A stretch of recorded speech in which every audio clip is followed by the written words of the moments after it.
Sorry, it's just going to YouTube. I'm making sure it's all like, there we go. All right, let me mute this.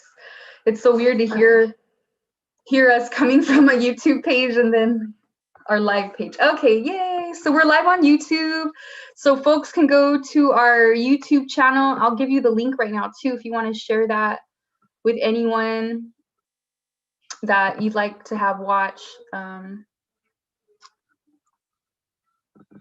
Oh yeah, this is it. Here it is. Okay. There we go.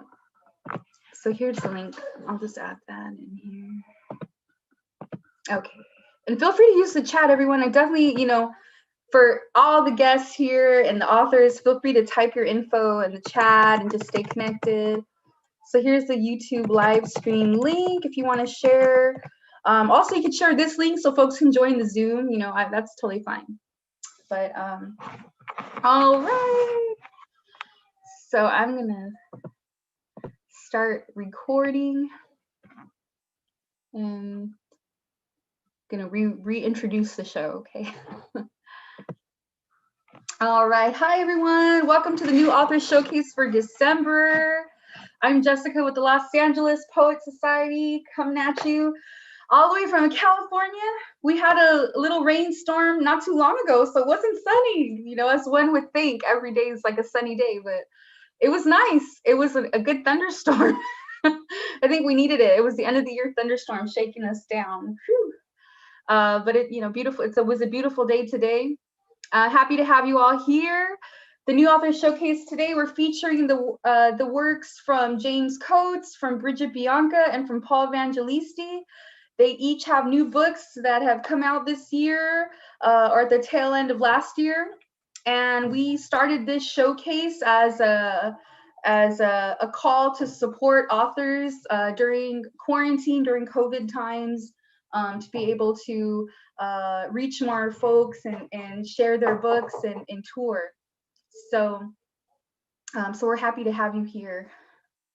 And just, whoops, sorry, I gotta pause. One moment, I gotta open the door. Oh God, sorry. Okay. All right, sorry about that. So yeah, this is our answer to help you all get your books out. And normally we'd be, if it wasn't COVID times, the LA Poet Society helps to put on book tours for free for authors and to help them promote their art and just get more exposure and get more book sales, and so this is our answer to that during these times. And I need to get your other books. I don't have James's books. So this is also an opportunity to support the authors directly and plug your links in there where we can buy your books and learn more about you if you have your website and everything. But yes, I definitely want to get James and Bridget's book. I happen to have Paul's. So luckily I have his book, Motive and Opportunity. So hopefully he'll be able to join in today.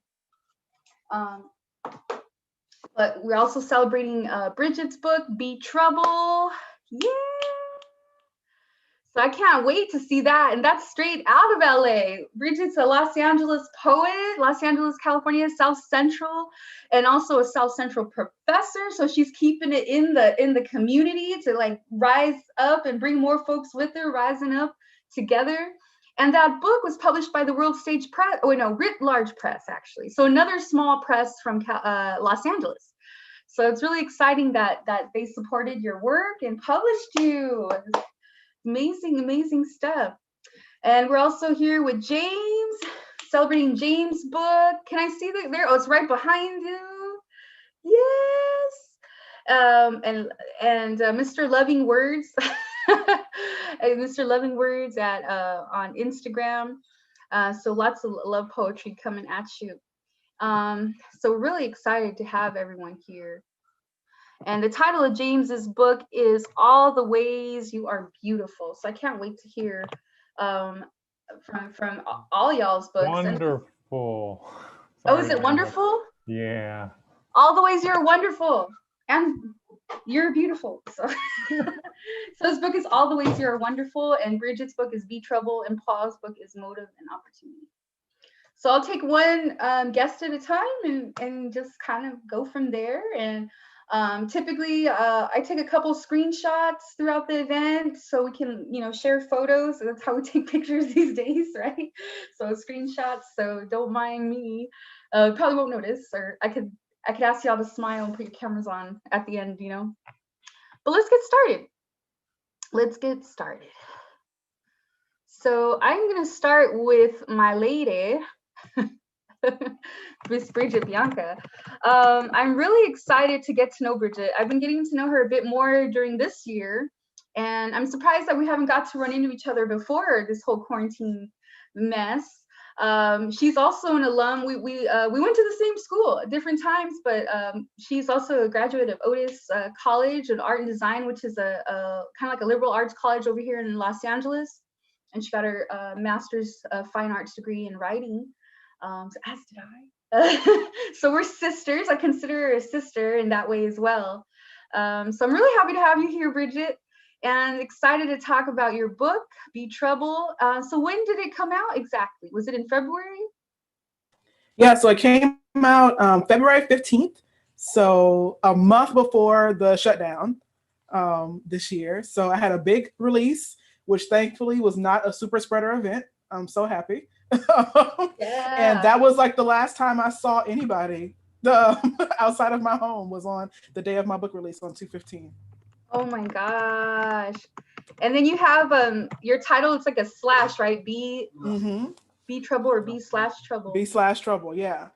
Dang. It's really, I didn't know what I was going to title the book. And so first it was called B, and then it was called Trouble. And then it was like, well, Be Trouble. And it's like, I had all these little ideas and ways, but what ended up happening was that I titled a manuscript B/Trouble. Like I just did that because I wasn't sure and I was going back and forth. And I was tired of like, which one is it, Trouble version 3? Is it B version, whatever? And then I kept looking at it and I was like, no, this is the title. Like B/Trouble, that is the title. It's both. And so that's how I ended up with a slash in my title. Wow, that's awesome. So then, okay, so we can sit on that and be like, this is a body of work. Be, right? To be, to exist. And then you're like, this is a body of work. This is trouble. Yes. It's also trouble and it's also existing. But I mean, the Be Trouble, like together, like that, it works. It really does. Right? It makes you think about, are you doing enough to be trouble? Like, are you pushing enough in your life? And this is to everyone. Like, are you pushing enough to be trouble, to cause? Because that just, to me, that means like you're not just accepting and going with the flow of everybody else. You got your own path. You're pushing forward, and if you're being in a little trouble, you're being trouble. Like, Absolutely. I think that everyone who knows me, I'm like really bubbly all the time. It seems I'm bubbly. I don't know. Like I'm always smiley or laughing or whatever. And they just can't imagine me being like angry or, intense in a non like smiley way. And then when they hear me read poetry, it's like, oh, okay, so that is where you put all the anger, you put all that into the poem. Like your actual personality doesn't show it all the time, but the serious stuff is in the poem. And so that was the trouble. Like the poems are troubling. They cause like they shake you up a little bit more, right? And then the idea of like the state of being, like you can just be whoever you are in that moment. Like you don't have to worry about, are you being perfect or being whatever? And then the idea of like the habitual be in grammar of like, so for folks to say like, I be doing this or they be doing that or we be doing this, like that use of be as in we are always doing this habitually. And so like trouble is ongoing, like life is ongoing. It's always happening like in a state of going. So that all came together and I was like, okay, one or the other, let's pick one. And then finally the universe was like, no, you're going to pick both. And here we are. I love it. It's like, you better be trouble. You better be trouble. You better be ruffling some feathers. Yeah, and so like, going with the flow of all this madness that everybody else is trying to get us to follow. So good. Oh my gosh. And everyone, I had a little preview of Bridget's work. And actually, you all could have access too, but you're going to get it tonight. But the Voices of Color show she was on this month with Chris Wilson. Oh my God, that was so phenomenal. Like, what a way to start that program. I loved it. I rewatched it. And I'm so happy we were able to preserve and record and have that archive, because the discussion you both had was so deep and like needs to be heard. Like, oh my goodness. And the poems that you shared, especially like I've heard it from other authors of color, but like advice to your children, right? To Black boys, to brown boys, to brown bodies, like to women, like stuff is messed up. Here's how I can help you, or I'm going to try to help you. But like you say, and I've actually quoted you a few times. I'm like, oh my gosh, this poet, she says, cops, they're not bears. Like she's talking about the police, law enforcement. Like, how do we protect our youth? How do we protect Black boys and girls and brown boys and girls, especially Black boys and girls? Because they're really targeted. We see that all the time. How do we protect them from cops, from law enforcement? You're like, go limp, do this, do that. And you're like, they're not bears.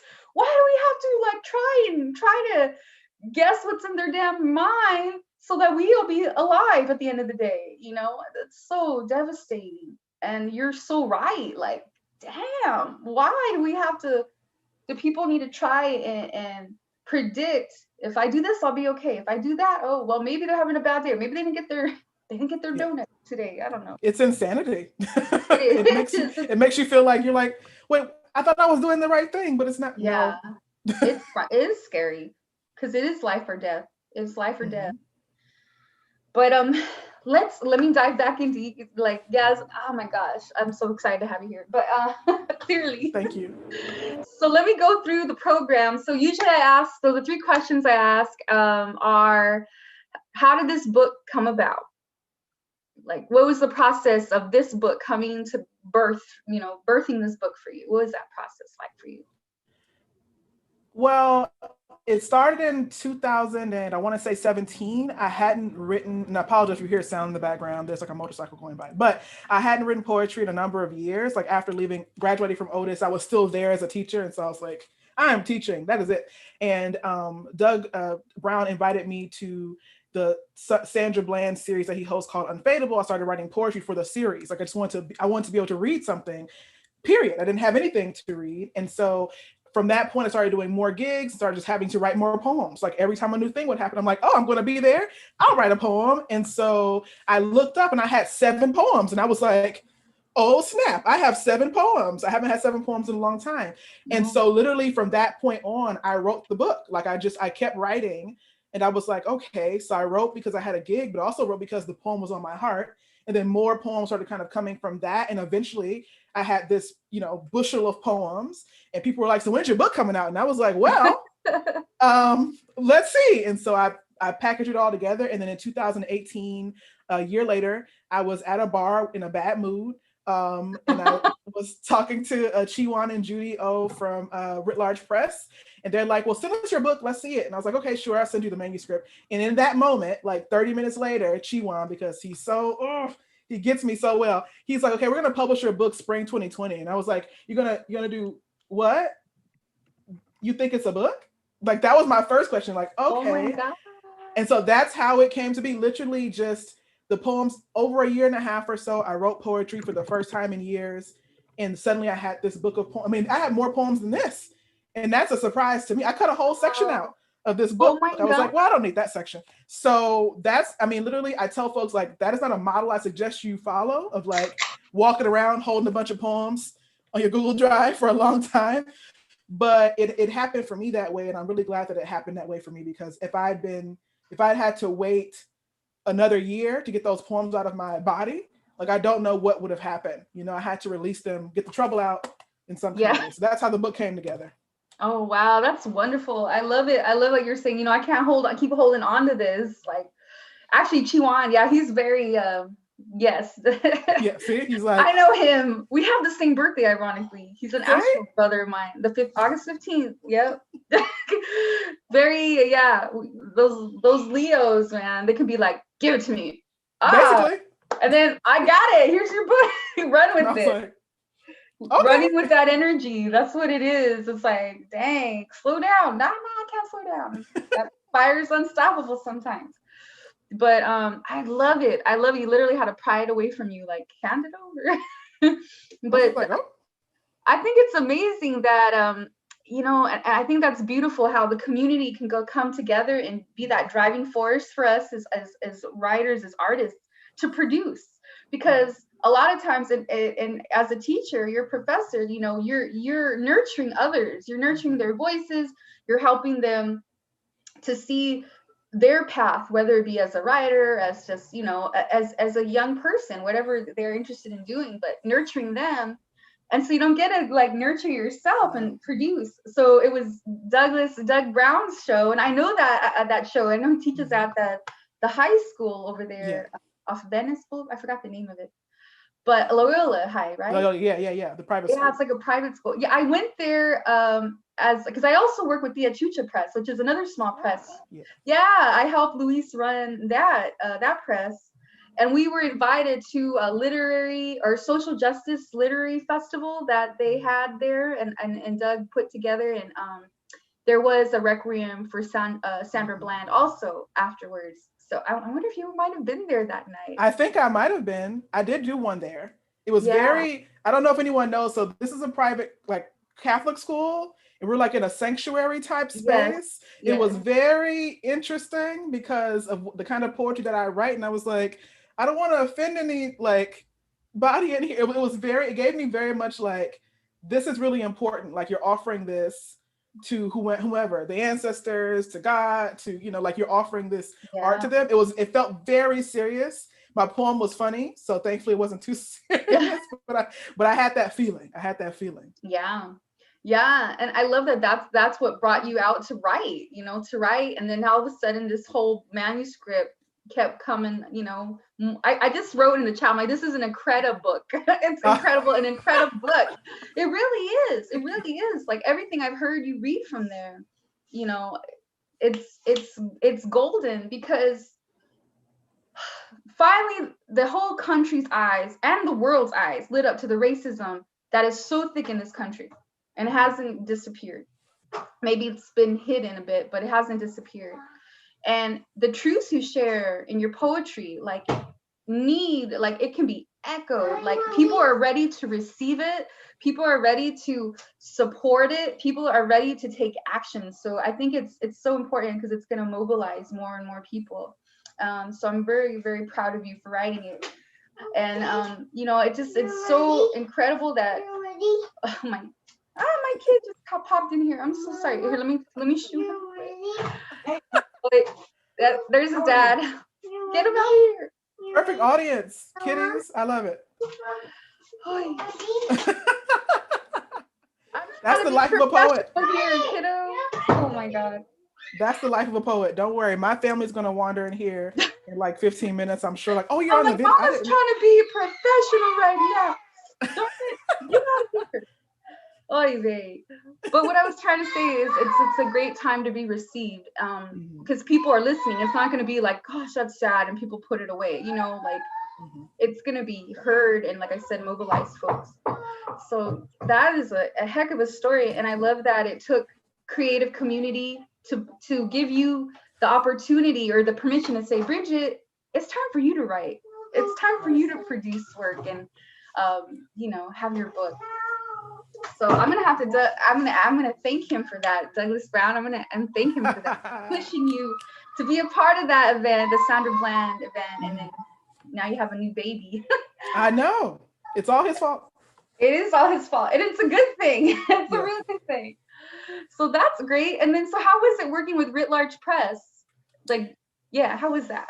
It was great, because they really value poetry, like, period. Like, and they value, like, your authorial, like, how you feel about the poetry, as much as what the poetry looks like on the page. Like, we had discussions editing wise of, like, you know, how will this work, and would you prefer this? And I'm like, well, there's just something about this poem that feels like a Black mama would say it this way. And so I don't want to change it, because the Black mama that's buried deep in me is saying it has to be this way. And she almost was like, okay, like, they really gave me space to be myself in the poetry. And so that was really cool. And of course, like, working with a small press instead of a big press gives you a much more intimate connection to every single piece and part of the process and every person involved. You get to know them in a certain way. There's a certain hands-on-ness that I really appreciated, that I'm glad I had in my first book, that I got a chance to work with folks who I trust and who know the LA lit scene way better than I do.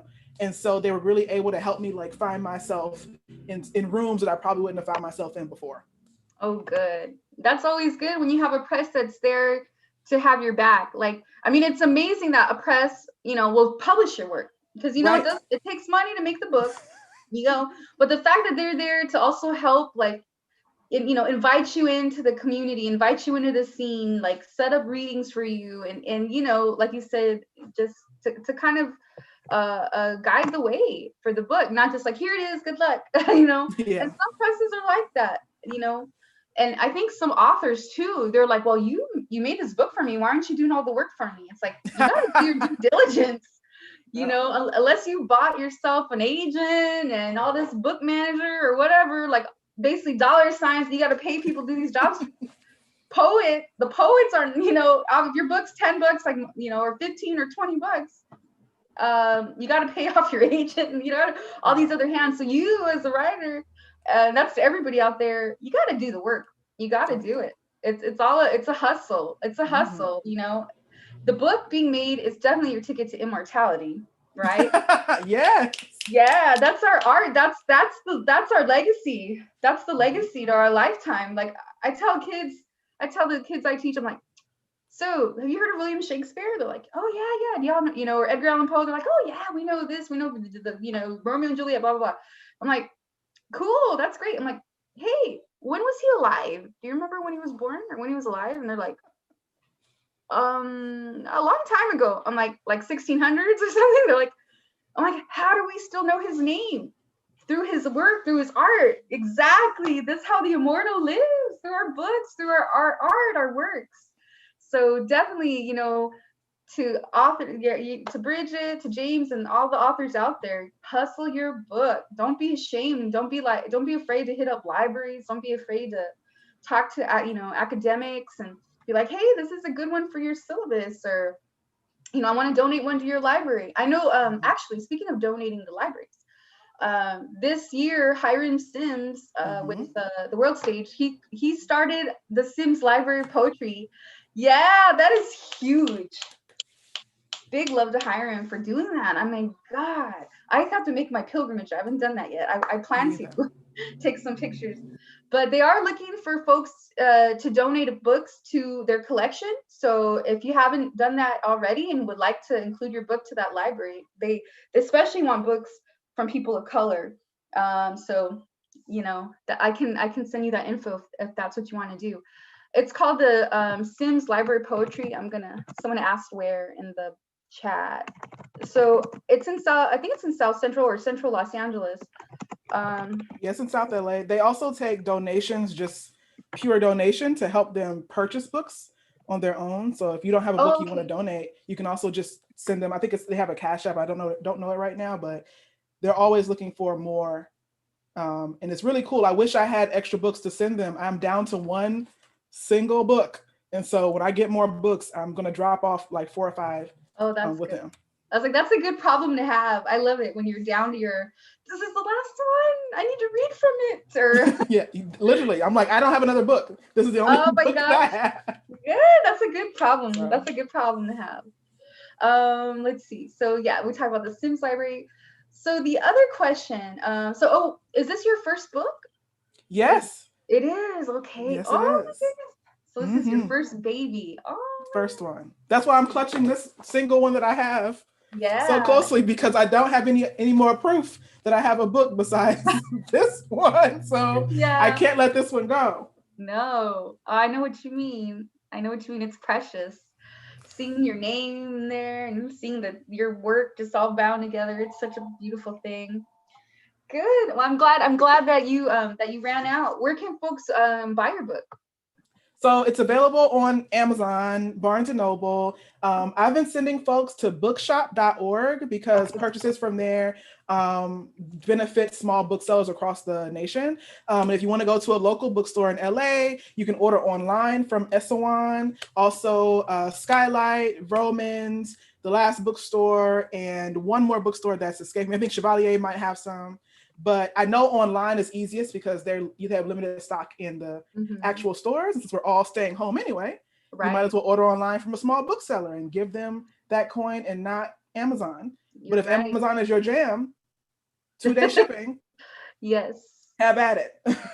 Good, good. I love it. I love that you have been doing the work, getting it in all of the small indie bookstores. I think that's so exciting to say that it's in this bookstore, that bookstore, Yeah. that's And that wasn't me. That was people who read the book. Like I didn't know how to get into those bookstores, but I have friends and folks who are like, yeah, I went to Romans and asked them, do you have a copy of this? And then they order copies of that. Like that's oh, literally, it's wow. from the people who have read the book and who are able to ask their local libraries and go to their local bookstores and say, hey, I'm looking for this book. Do you have it? Do you have it listed online for people to buy? Like that's been the way. I mean, I had no idea.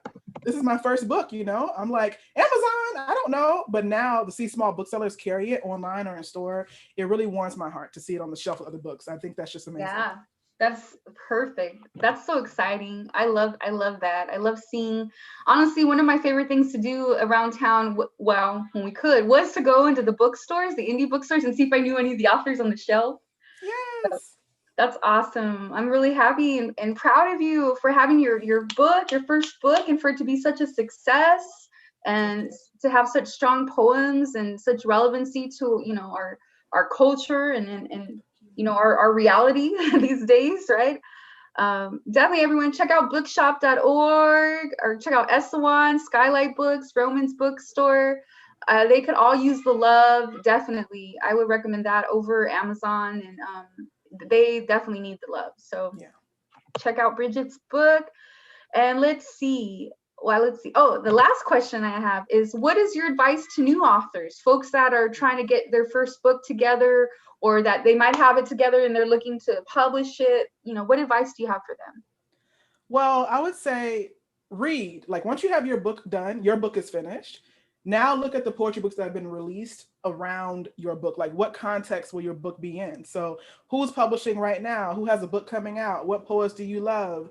And to kind of see like, I'm looking for a publisher who would publish my book. Well, folks who publish those books might publish my book, right? Because they know how to handle a poet like me. Or maybe someone I see they're not publishing poetry like me, but they should.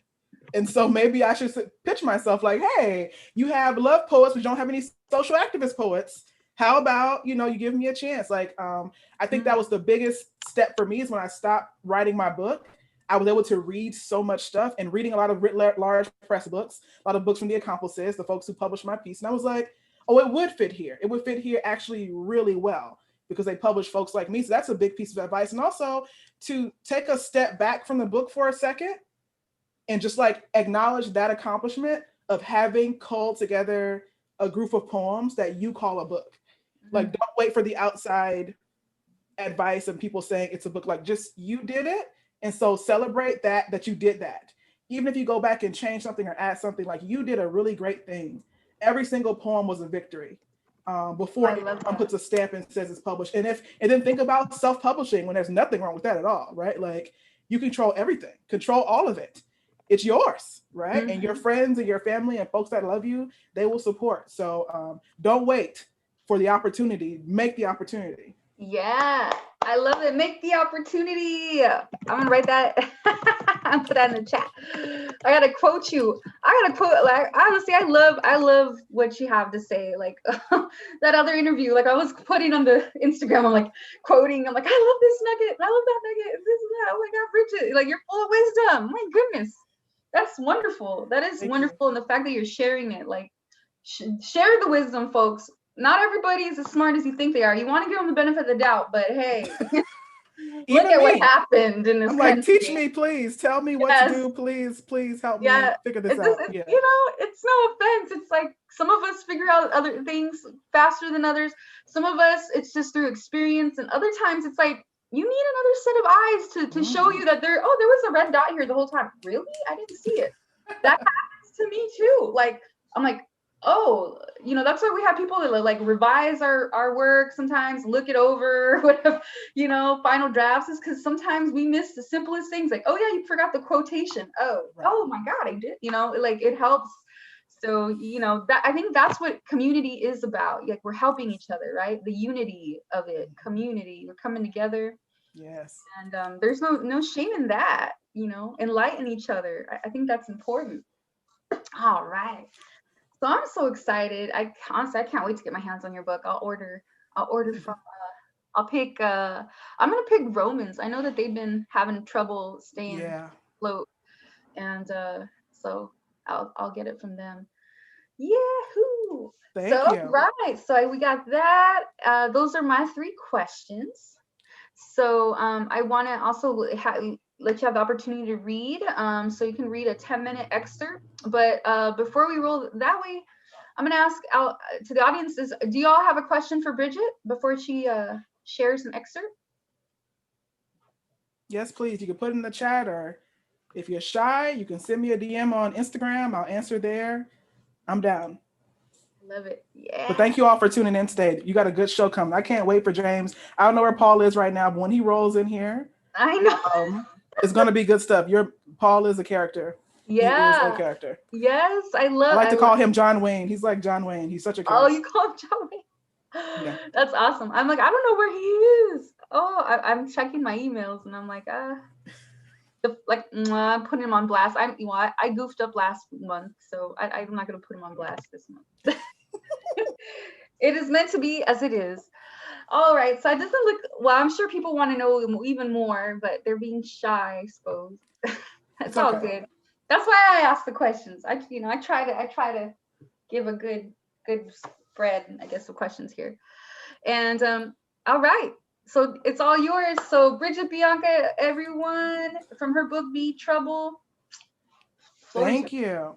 Yes. All right, so I'm going to set my timer so I don't go over. I'm going to read some poems today. I wasn't sure what my inspiration would be, but before I came on, and I don't know where I just put it. Oh, there's my book. Before I came on, I saw that the DOJ decided not to pursue criminal charges against the 2 police officers who killed Tamir Rice in 2014. Tamir Rice was 12 years old. He had a toy gun in the park, and in literally 2 seconds upon pulling up on him before the car could even stop, the police gunned him down. The reason the DOJ has chosen not to pursue criminal charges is because they say the video is too far away and not clear enough to tell the whole story. And we've all seen the video by now. It kind of plays on a loop. And so that was something that really, it made me change kind of the direction I was thinking about for the evening.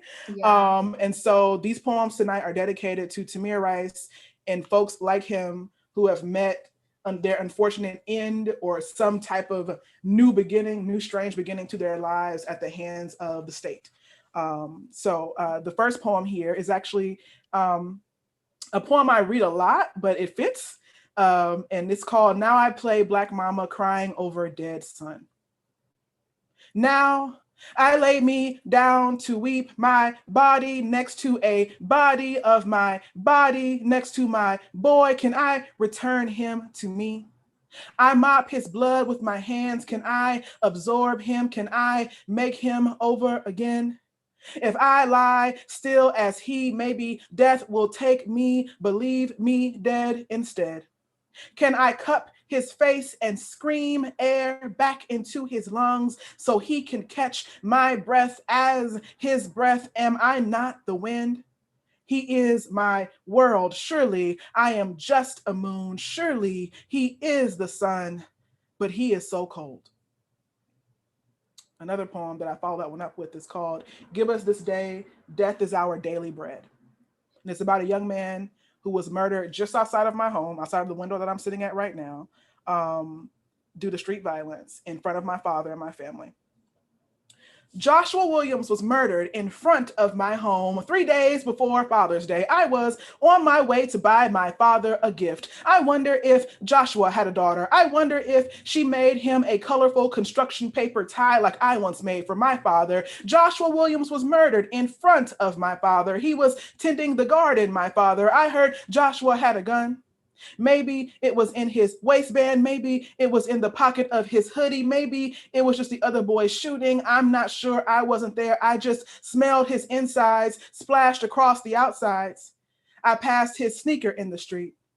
I have to confess, this is a selfish ass poem. I have blushed at so many boys with guns in their waistbands. I have said, have a good day to my father so many mornings. Sometimes I fall asleep praying for God to bless each member of my family, worried that if I don't say their names, God might snatch them from me while I sleep. I wonder if Joshua ever said his prayers that way. I read the LA Times homicide report for fun. Not for fun, I mean, I read the LA Times homicide report so I can stop being afraid. I am desensitized as a safety mechanism. I live somewhere between orange and red alert. James Baldwin was right. I am in a constant state of rage. Joshua Williams was murdered in front of where my heart is, and I have been holding back a scream and fear the scream has died and is now just the air used to read this. I am afraid the air will go away. I am afraid the air will expel. I am afraid the air is a black exhaust. I am black and exhausted. And it took me 2 months to stop hiding in the bathroom every time my father walked outside. I think it took a bit longer for my mother to stop watching him from the window. Sometimes I think she still does, looking when she thinks we're not. I wonder how long it took Joshua's girl. I wonder how long it took Joshua's mother. I wonder how long it took Joshua's future to stop looking for him. And so I usually read those two poems together, and they're some of the first that I wrote. The particular poem about Joshua, that was one of the first poems I wrote in 2017, where I felt like if I didn't get that poem out, it was never going to come out. Yeah, damn. It was never going to come out. So that was one where I say, like, if it wasn't a poem, it was going to be a scream. I don't know what was going to happen, but it took a year to write it. So it was going to be a scream. And so that's kind of the kind of poems that got me thinking about Tamir, got me thinking about what's going on. Here are a couple of others. One of them is called Freedom, and this one is dedicated to Khalif Browder. And I've been thinking a lot about Khalif lately because of Kyle Rittenhouse. Kyle Rittenhouse is an older teenage boy who murdered people and shot people, trafficked himself across state lines to do so. And he is not in prison right now because he is white. Right. And Khalif Browder is dead right now because he is black, right? I mean, that's literally what it was. And so he's been on my mind. I've been watching pictures his brother posts on his foundation, his own page. And I just see him with his family, and I'm thinking, your brother should be there. And so many of those things in my mind. I think about Tamir right now. That Tamir should have been with his family for Christmas, you know? Right. And so this poem is also dedicated to his memory. So this poem is called Freedom. Today, I caught myself thinking Khalif would be a beautiful name for a son. What would my sweet child think if he sought the meaning of his name and found images of a boy tortured and discarded, grown into a man while in a cage, released but never truly free?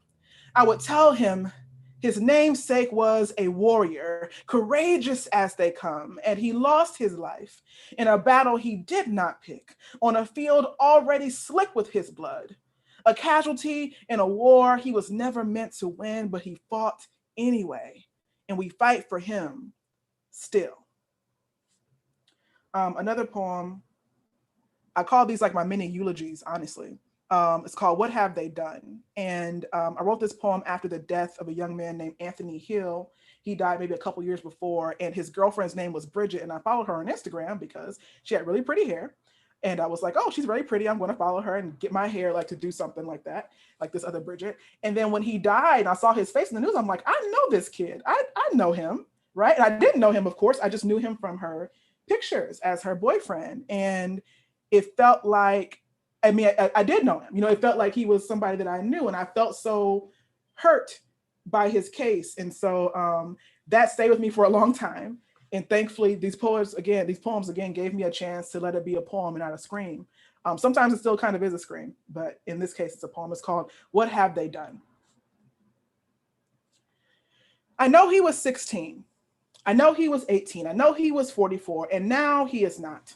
He had a name, and now he is a body on the asphalt on 107th and Budlong on West Florissant, in front of a convenience store, in the back of a van, at a metro station, at a park. I know Brisha was 14 when she saved her mother's life by taking her father's. I've never seen a picture of her smiling. I know her heart was broken. I hope they haven't broken her spirit. I have never heard her speak before. I hope they haven't stolen her voice. She is 16 now, and they just gave her back her body, her life, after they took her away. I don't know much about him, but his sweetheart's name is Bridget too.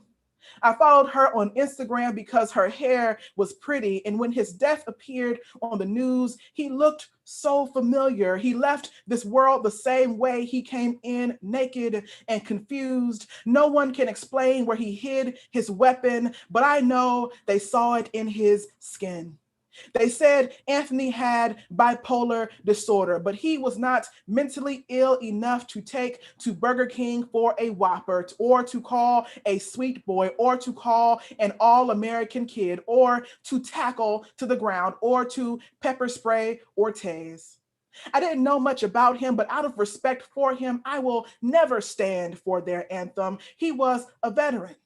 He served this country in the Air Force, and when they were done with him, they took the trigger out of his hand. They placed the trigger in his mind, said he was not mentally fit enough to serve. The officer had pepper spray and a taser. Anthony had PTSD. The officer said he was on PCP. I don't know which bullet killed him, the first or the second. He had pepper spray and a taser. The officer was afraid. The 911 caller said Anthony needed medical attention. The operator said he was suspicious. I hesitate before calling the police because I don't want to kill anybody. Anthony was mentally ill.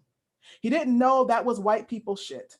Black people don't get to be mentally ill. We get to be deranged. We get to be monsters. We get to be exactly what they thought we were. We don't get to plead our cases in front of a jury of our peers. They have to put us down before we get to be too dangerous. If allowed to speak, we may incriminate them. Anthony was 27 years old. I don't know much about him. He was a person. And they took his mind, they took his body, they took his life away, and they know exactly what they have done. Thank you for letting me share. Thank you everyone for listening and watching. I look forward to the rest of the poetry. Let's get into it. Yes, let's hear it for Bridget Bianca. I'm gonna unmute everyone. Y'all gotta tell it. Oh my God. She's amazing. We are so blessed that poets and writers like you exist and can, it's just the way you speak your words and the way you weave your words. It's just so much power. It's so much fire and pain and anger, and through the truth though, through the truth. And that's why it hurts even more, because this is real time, real world stuff. Like, and I was writing in the chat that your words restore their life. It restores the life of the people that were taken. It restores them. It shows a portrait of who they were. It gives honor to their humanity, to their life. So your poems are honoring them. And I feel that this is such a blessing,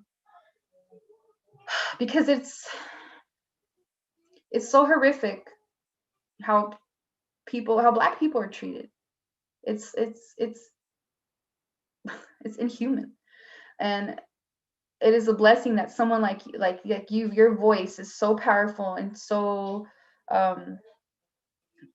you just tell the story with such dignity and passion. And thank you. Let's hear it again for Bridget Bianca. Like, dang,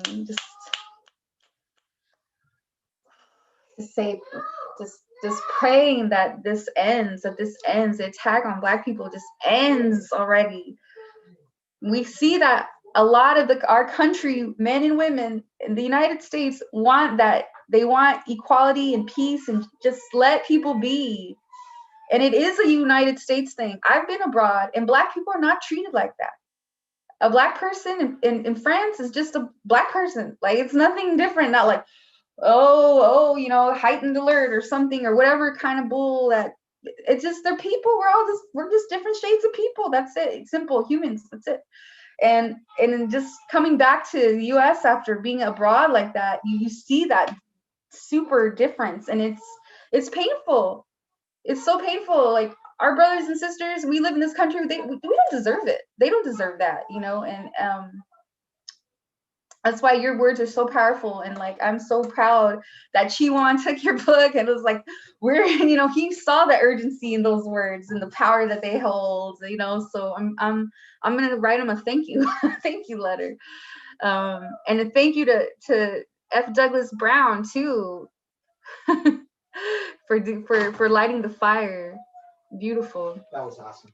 I'm listening. Yeah. Big snaps. All right. Big love for Bridget Bianca.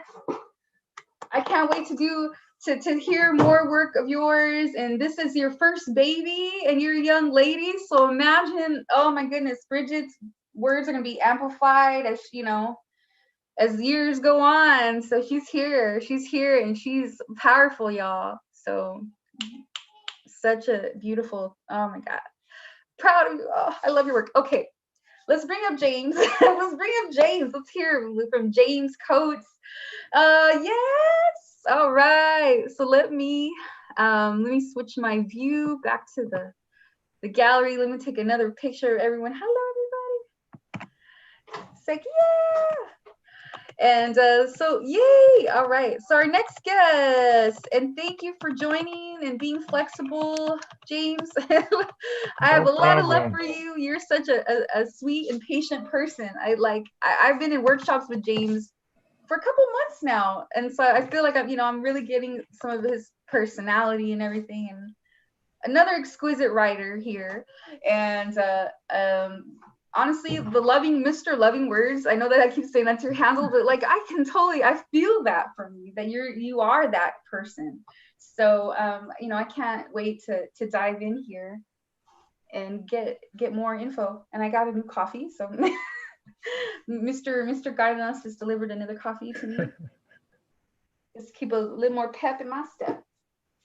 All right. So James is the author of, let's see, I said it wrong the last time. Let me make sure I don't say it wrong. Where did I have it? There it is. Okay. He is the author of All the Ways You Are Wonderful. And so James, tell us about your publishing story. So how did this book come about? Like, tell us about just that journey of how how this book came to life. Okay, yeah. So I had originally I took a extended break from writing poetry for nearly over a decade, probably all my 20s really. And then in 2018, I published my first book. Thank you. If I Had Lived, and that was more of a romance poetry book. And so when I was out doing readings for that book, one of the poems I would share that wasn't in that book was Do We Hate Our Women? And some women would ask me, is that poem in my first book? And I was like, no, it's not in there. And they were a little bit disappointed, but they told me how much they loved that poem. And so I knew it was one that needed to be, brought into the world and shared.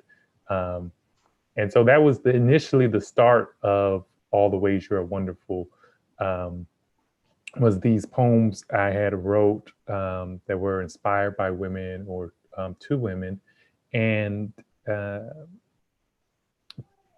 people were kind of requesting them somewhere, and I didn't have any place to send them as far as like online or some people were like, well, can you email me the poem and stuff? And so I was like, yeah, I have to get them put into a book. And so towards the end of 2019, I I was thinking like, okay, well, let's put it in a book. It's about to be 2 years since I published my first one, and I had a couple more poems. And initially, I thought, well, let's just do a chapbook, because I had about like 10 poems. And I was like, well, I'll put a chapbook together, and there's a book fair coming up in February of this year. It was the second annual book fair with this Black authors group. And I was like, I can have it out in time for the book fair in February, something new. Mm-hmm. And so I gave myself like about 5 months to get it together and stuff, which you think is enough time, but then it's not. Because what happened was I started putting it together, and then more poems came. Oh. And I was like, I have to get this poem in there, and I have to get this poem in there. And so it just started to grow into like more pages than a chapbook. And then it was like, well, now it's got to be a book. And I was adding pages up until like the very last minute, like of the year. And I think the last poem in here was dedicated to Gianna Bryant. Oh wow! Yeah. So all the way up to that time was like, and I was like, I gotta get this poem in the book. So that's pretty much how it came about. People were requesting poems, and I decided, why not put a poem together, poems that were inspired by women, to kind of just share my appreciation for them and everything they do. And that's where the title originates from. All the Ways You're Wonderful is just, you know, the numerous, countless ways that women just impact the world and improves it. Too many to count. Yes. Oh my gosh, I love that. Wow. First of all, on behalf of womankind, thank you. Thank you. That is super, super sweet and generous of your words and your creativity, just to dedicate and create with intention a book praising and appreciating women. And that is amazing. That's so awesome. And also so righteous. You know, we're all from a woman. And so, you know, we all made it here to breathe, coming through a woman, right?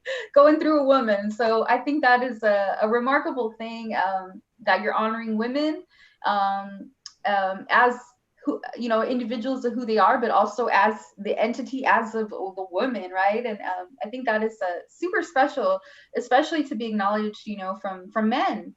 Sometimes we don't, you know, women don't get their dues, right? They don't get the acknowledgement and the praise that they deserve, or the love that they deserve. And I think it's not just like from men that, you know, that are guilty of that. I think our fellow women, you know, we don't appreciate women enough. We're not. I think we're more quick to judge each other, and I think that's sad that a lot of ladies are like that. But I think we're so quick to judge each other, like sizing each other up all the time, and maybe men do that to each other as well. But I actually had a friend call me out on that once, and I think that's a cultural, cultural thing, but not tied to one particular culture, but more of like maybe a modern thing is a better word, like just like calling a woman like the B word, like, oh, look at that B, or look at that dumb, you know, there are all these like profanities that someone can say to just like a woman or a female doing something that maybe they don't agree with, like all these horrible, nasty names that we just like spew to random women, like, and it could be someone that all the time, like where I hear it a lot is like, you're driving. There's always, you know, all the things that people mutter, like as they drive, and they didn't like that someone did something, and they're like, oh, look at that stupid, you know. Anyways, you know what I'm saying? And it's like, why do we do that? Why do we automatically like say such nasty things to women? You know, like, even if like, okay, someone cut you off, you know, why do you have to go there and call them a nasty B or a nasty, you know, C or whatever other derogatory name? You know what I mean? And yeah, I think that's something about our modern culture that just goes to like make a woman a villain. And you know, I have a poem about that came up recently, but this is about James, not me. So I just really want to thank you. I want to thank you for that. And I think that's beautiful that you're using your craft to honor. You could talk about you all the time. You could talk about anything, but you wanted to deliver this book in honor of women. I think that's amazing. So you told us about how it came about. So I love it. So it was were enamored by your poems and are like, give me more, James. Where can I read it? Can I see it? And you're like, hey, these are popular poems. I think I should put this book or a chapbook together, right? And then it's like, no, I'm not a chapbook, James. I'm a full book. So tell us about the publishing experience. Like, was it picked up by a small press? Were you self-publishing, or do you have a small press, or what was the process for you? So I self-published, and I went through Amazon's publishing program that they have.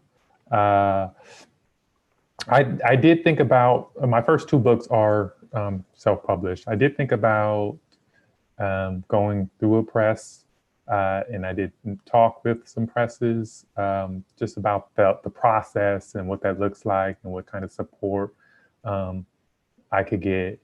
And for me, it was more about, you know, having the ability to control what content was being put in, what type of imagery was being used, like on the covers and stuff. Like, I specifically had things in mind that I wanted. In fact, the picture that's used on the cover is a painting I did myself, of like a floral string art painting that I really loved. And so I was like, so just that creative freedom was one of the issues. And then the other issue was being able to keep more of the money for each book. So, and you know, the process of what am I getting out of it in terms of marketing and support and assistance to sell it, opposed to how much am I making per book. So, you know, it's kind of a business decision too. And then being able to, like, you know, I can give as many away that I want to give away or share with people. And the cost associated with it isn't difficult to order more. You know, Amazon's not great with, like, you know, their royalty programs and how much they pay you. They're not the best. But I tell people, you know, you can buy it from me.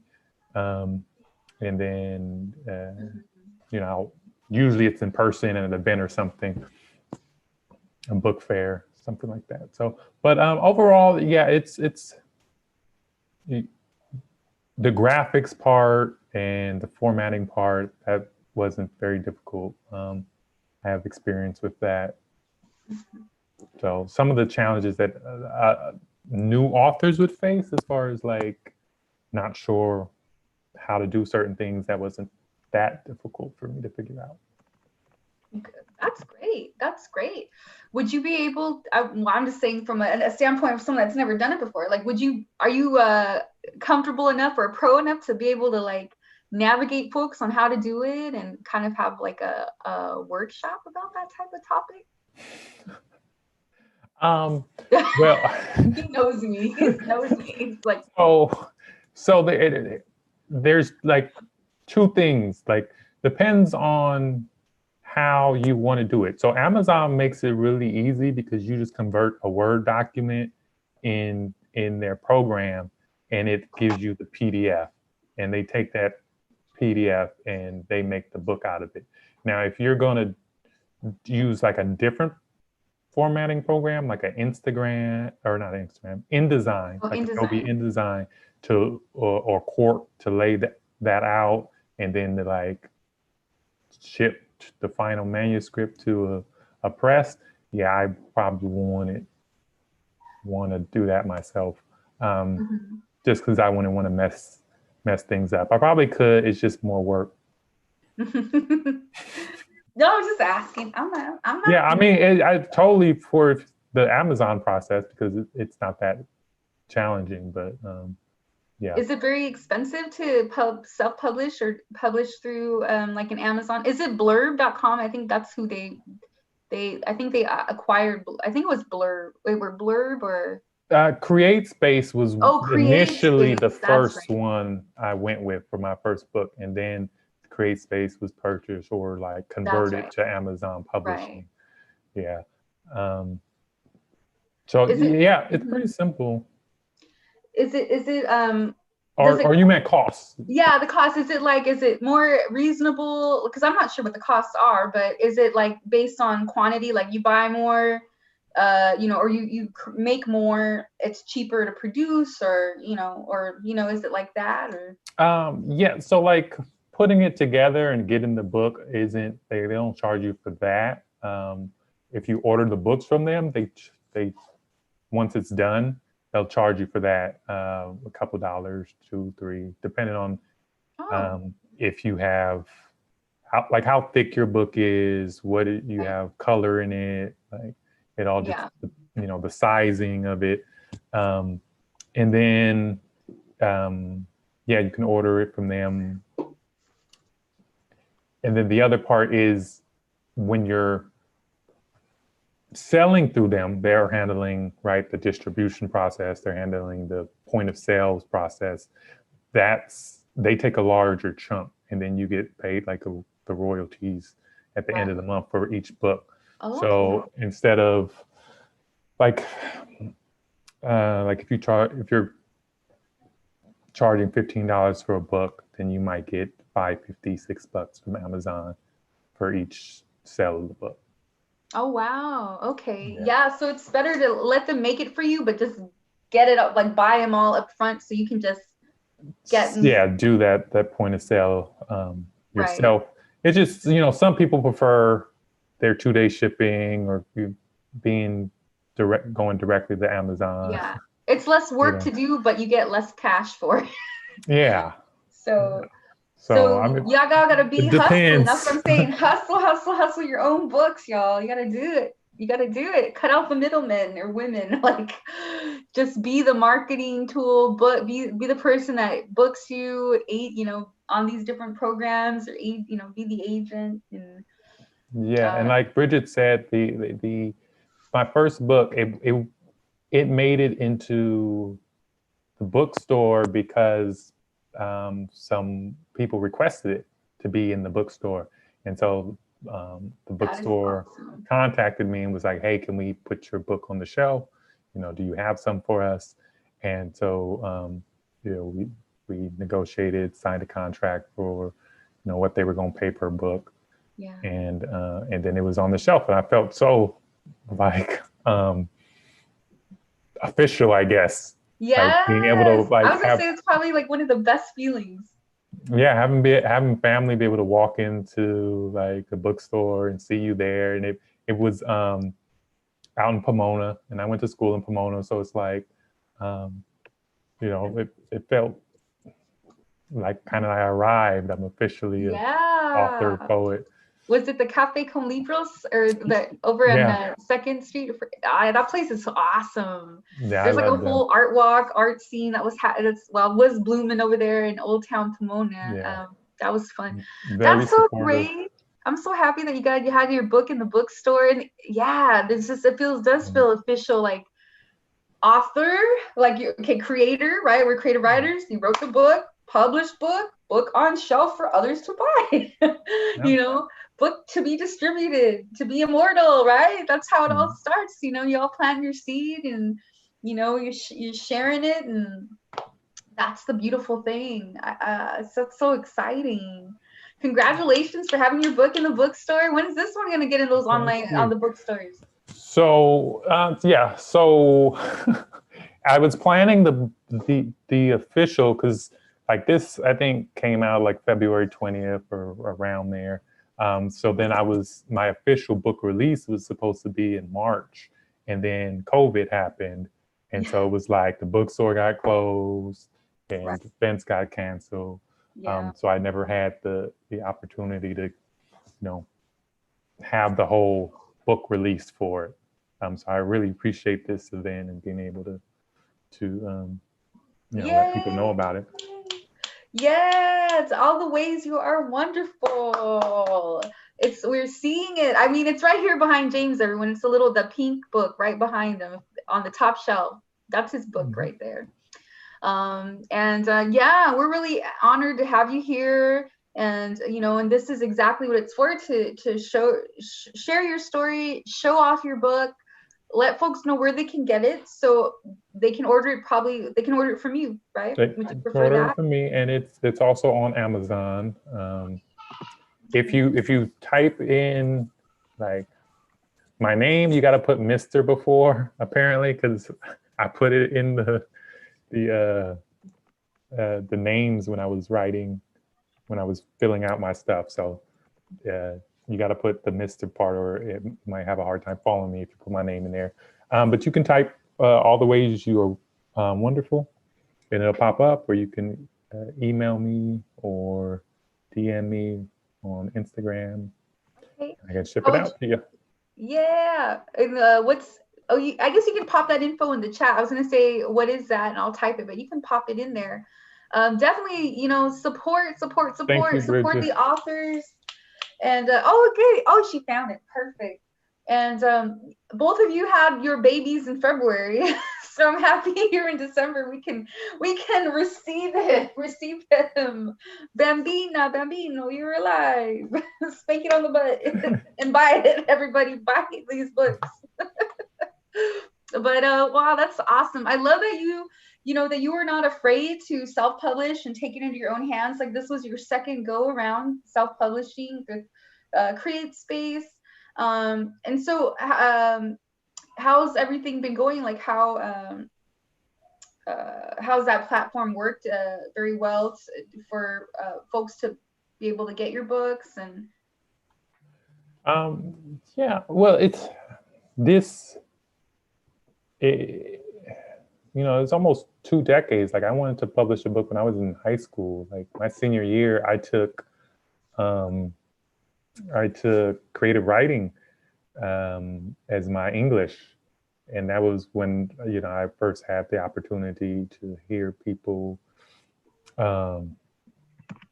talk about like my writing, my teacher talk about my writing. And then we did a literary magazine, and I did the art for it and had poems in there.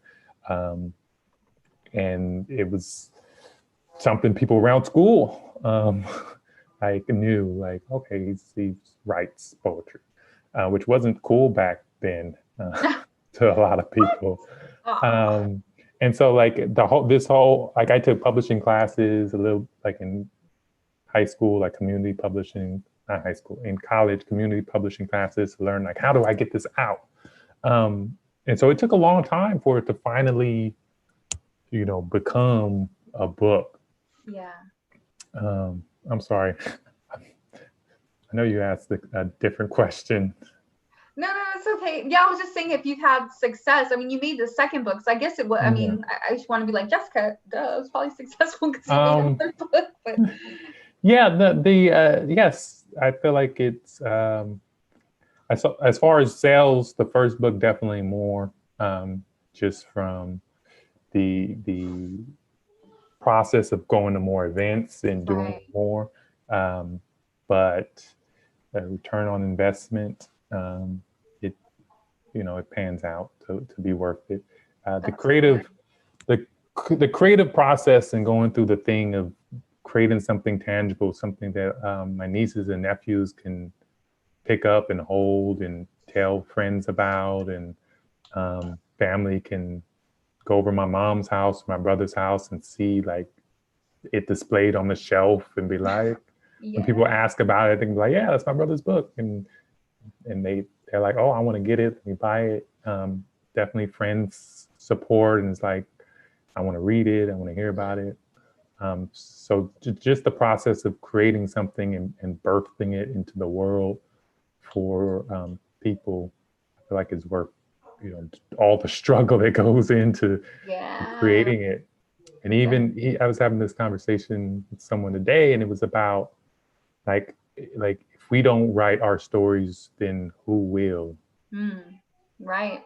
Yes. We're just like, yeah. You don't want someone else to write it for you, trying to interpret your truth right through their lens. It's not going to be right.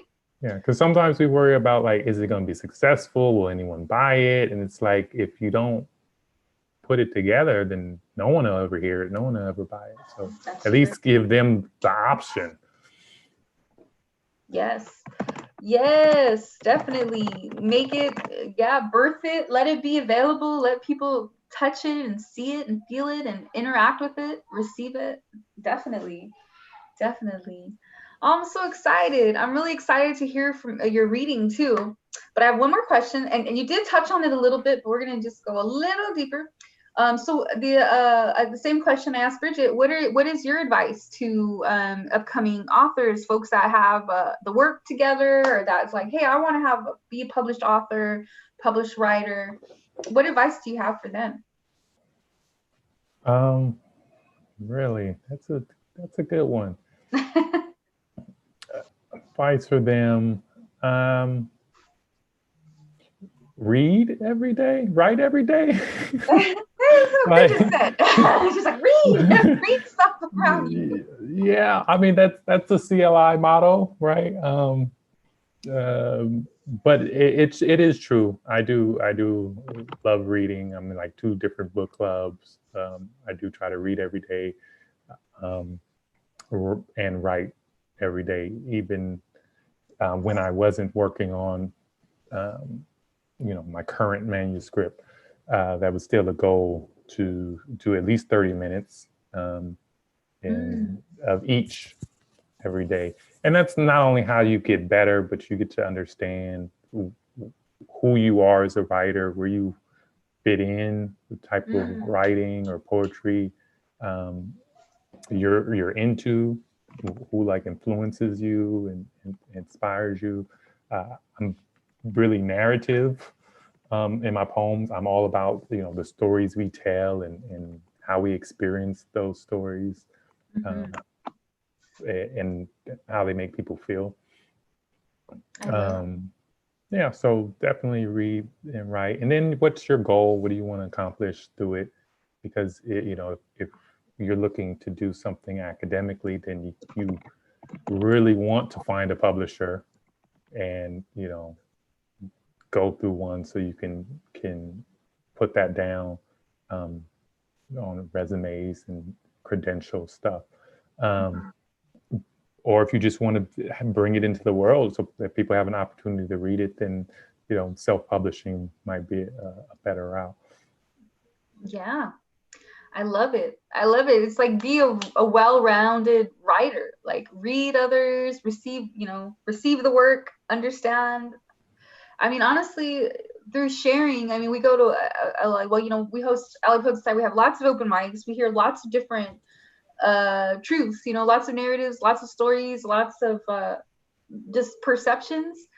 But it's so helpful because, I mean, not even just through the LA Poet Society, but wherever you're at, whoever you're listening to hear others and to develop that understanding, of where they're coming from or what they've seen and experienced, just to, have that chance to give them your time and accept what they're saying, accept their truth, accept their message, because it's not yours. You can't tell like someone else's story, but like, oh, let me tell you about James Coates.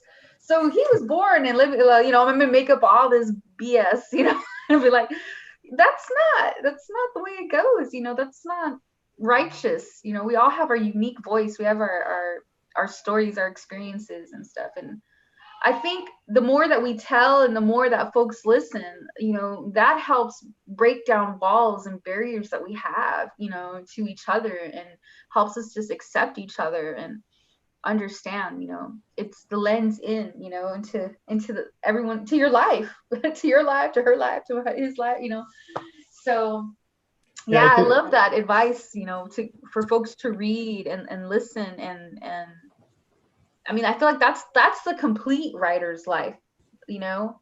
Uh, that's like all the writer tools.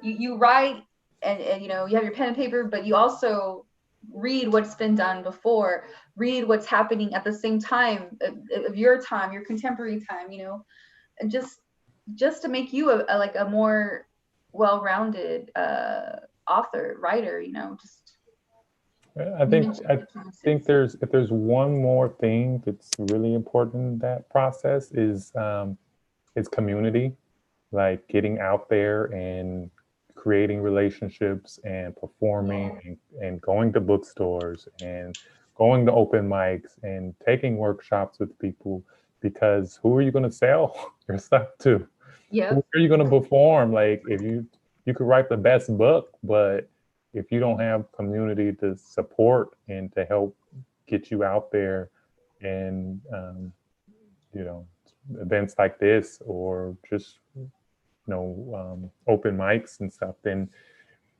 it's just going to sit there. So you got to make the contacts and read Mhm. other people's and buy other people's and be supportive. Yes. Make the contacts. I'm writing that in the chat. I'm writing like key things in the chat box, like takeaways, takeaways.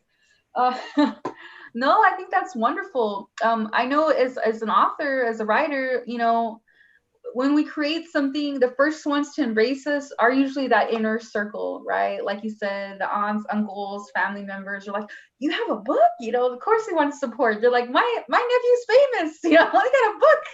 My uncle's famous, he's a writer, look at his book, right? I mean, it's legit, it's in print, it exists, it's a book, man.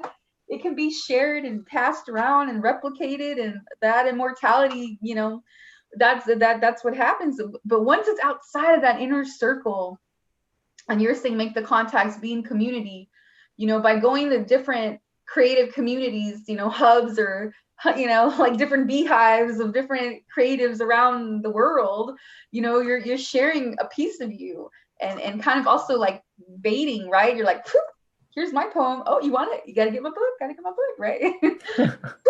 Oh, you like that poem? I got a book. You want to get my book? That's Yeah. that's how it goes. And then, like you say, if someone's like, oh, I read this book. Oh, they have a book. Let me get it. Because it becomes like, a ripple effect, right? One person shares something you did, and then the next person wants it, and then they'll tell someone else, and they'll probably want it. And then, that's how this game works for us authors. Like, that's how we get more successful, is when someone in let's say Massachusetts bought your book, and you're like, oh, I don't know this person at all. How did they hear about me? And they bought it. Then it's like, oh my God, I got support from somebody like I had no connection to, but they felt connected to what I wrote. Or, that is just, those are those amazing moments. And the goal is to get more and more of those, so it just keeps expanding. You want it to outlive you. You want it to be louder than you. Whoops, like the can that fell down. But so I think that's such great advice.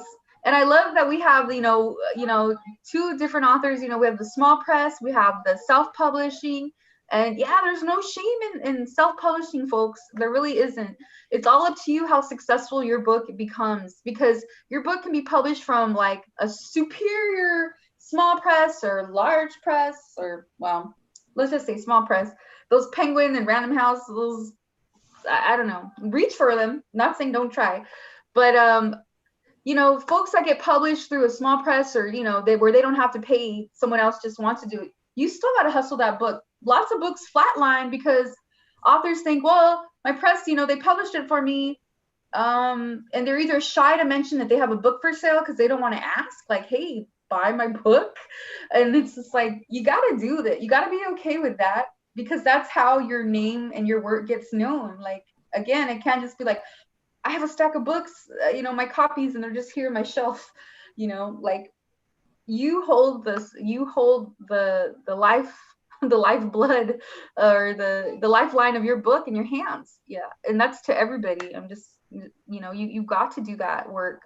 You got to hustle it, because no one is going to do it for you unless you really are willing to pay, someone to do it. There are folks that will do it for you, but you got to pay a pretty penny, and your book sales might not outweigh, the pretty pennies you have to pay that agent. So don't be ashamed. And just, some places to try for the new authors here. And James, I'm down to totally help you get your book placed in some of these bookstores, the ones out here in Los Angeles that I have, that we're connected to. Because why not? It's worth it. It's worth to get your, it came to life and it exists, and you're an intelligent and amazing poet, like strong poet, and your book deserves to be read. Simple as that. So it's something we can help with. At least give you some leads. I got their emails. I can get you directly into their ear. All right. Well, let's get down to the reading portion. I think I asked you a lot of questions now.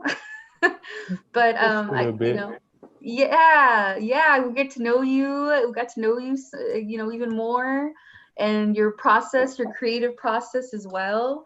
So do you hear this, folks? There was a pattern between Bridget and James. Both of them say read other writers. Make sure you're reading. Pay attention to what's happening outside of yourself. But also, creative community, both lit a fire on their butts to make these books happen. Bridget was invited to a reading to be a part of a requiem for Sandra Bland, and James was sought after at open mics and other workshops, like, do you have that poem? We want to hear it. Do you have that poem? So that's, definitely give lots of love to your creative community. And LA Poet Society, we love you. You're our family. You are everybody out there, and everybody here in this event. We acknowledge you, we love you, we appreciate you, and realize, without you, we wouldn't exist. Me here, imagine me on a Zoom alone, just talking to myself with the banner, nice banner. All right. It takes this family here to make this happen, for it to be worth it, to be worth anything, and to have Bridget here and James here and be able to talk to them. And, it takes us all. This is community, creative community. So you gotta love the inspiration that comes, that, y'all inspire each other. So we've got proof right here. So, all right. So now, James, we'd love to hear an excerpt. You have 10 minutes, whatever you want to share from your book. We are so happy to hear what you have. All right, I will, let me set my timers. I'll start with the poem that, ended up becoming the book. Do We Hate Our Women? And it's a longer poem. A poet asks, do we hate our women? We're acting like we do. He was right. We behave like we hate our women. And even though he posed that question over 20 years ago, we still rape our women. Then don't believe them when they come forward to say that they've been mistreated this way. It takes courage to admit an assault, but instead of having their back, we just assume that they're lying. To go through such a terrible act, to be subjected to a violation like that, and for us to not care or react, but to blame with permanent shame the claims that they were asking for it or should address differently. Man, it drives me crazy because I have sisters and I have friends, and I know so many women that I would never want to be subjected to such conditions, but this is the world we live in. Let's not forget that even though men and women are both people, they are not treated as equal. Yeah, there's a wage gap and disparity is a fact, but some of us can't even acknowledge that it exists, as if it's some sort of myth, like a conspiracy theory, something hippies made up. It's time for us to get up, step up, and understand we can't keep treating our women this way. We can't say we love them, then step aside and move out of the way when they need us the most. We really are acting like we don't love our women. When the rate of domestic abuse fueled by insolent music-induced hatred and acts of violence have increased in recent years, and the percentage of women that have been subjected to this is enough to drive me to tears, instead we act like we don't love our women. Yes, our women who carry our children, who raise our children, who teach our children. What are we teaching our children if we don't respect our women enough to listen to their opinion? When we put them on pedestals as objects to bring us validation, flashing them as if they were a new car or a new watch, something to have on her arm to make the other man watch, saying, she's so fine, look at my dime, when in reality, she's not yours. She is God's child, who he has allowed us to care for, and we are failing miserably, treating them with neglect and so little respect. It's time to get our priorities in check. Why do we lie to our women, behave as if being loyal is weak? as if being fully committed to only one woman is cheap, embracing the superficial but fearing the deep. What's unacceptable to me are the faces of the women I see with their hearts broken, with tears in their eyes because of our numerous lies, piecing together shattered confidence, mending hearts fragile and defeated. But there it goes again, another man cheated. It's like a pattern constantly repeated. It happens over and over again, and I'm tired of seeing it. When will we see that the progress we make is contingent on we before me, that we have to come together and do better? I think they deserve it. For our daughters and our wives, for all women alive, we have to show them the love they deserve. Set the proper example for our sons, raise them to want to care for our queens, teach them what cherishing a woman means, the value of the divine in their beings. They are not disposable things. You can't throw them away like a toy you got tired of playing with. They're the most precious of gifts, the most gorgeous creation that ever exists. So I ask you again, do we love our women or do we hate our women? Do you even know the difference? Because I feel like if we loved our women, we wouldn't have men doing all of this killing. Murder for not giving a cowardly ex the attention, the date, the kiss, the sex, killing them because of who they choose to love, killing them because of the color of their skin, killing them because of their religion, killing women because their treasure is highly desired and always has been. They bring life into this world, nourishment into our souls, and if we don't stop killing them, it will be too late. We have to start at an early date so that they see how special they are, how much love they can share with the world. It's time that we offer support, praise given to these smart, powerful, incredible women. They are more than our rib. They are the backbone that holds us upright. They are not items to be purchased with the biggest ring or sold to the highest bidder. We need to stop teaching them that they are only valuable if they are a particular size, only precious if they have light-colored eyes, telling them they're only useful if they can move their body or shake their booty, showing them they're only desirable if they can pose for pictures or lie on their back. You know damn well they're more than that. They all have a beautiful song that they sing in their own unique ring that brings harmony to this world, and right now the song is off cue. So what will you do? Yes, you. It's time that we show them that their significance is not in the sway of their hips, contour of their figures, or numbers on the scale, but in the weight of their words, measure of their kindness, and shape of their character. And them just being alive, let us demonstrate in our actions and lives they're worthy, desirable, amazing, and deserve everything that they dream. Show them that their choice matters, that we will stick to our words, faithfully trusting in us matters. We must not be jealous of their cognitive, mental, or intimidated by their potential. We are not made inadequate because of their triumphs. Their glow does not diminish our shine, but together we can bring light to the mind. We are dependent on their energy as the earth is to the sun, as vital as precious water is to life, because without them, there would be none. I don't know about you, but I love our women. So love is what I'm going to continue to give them. That's that piece. Thank you.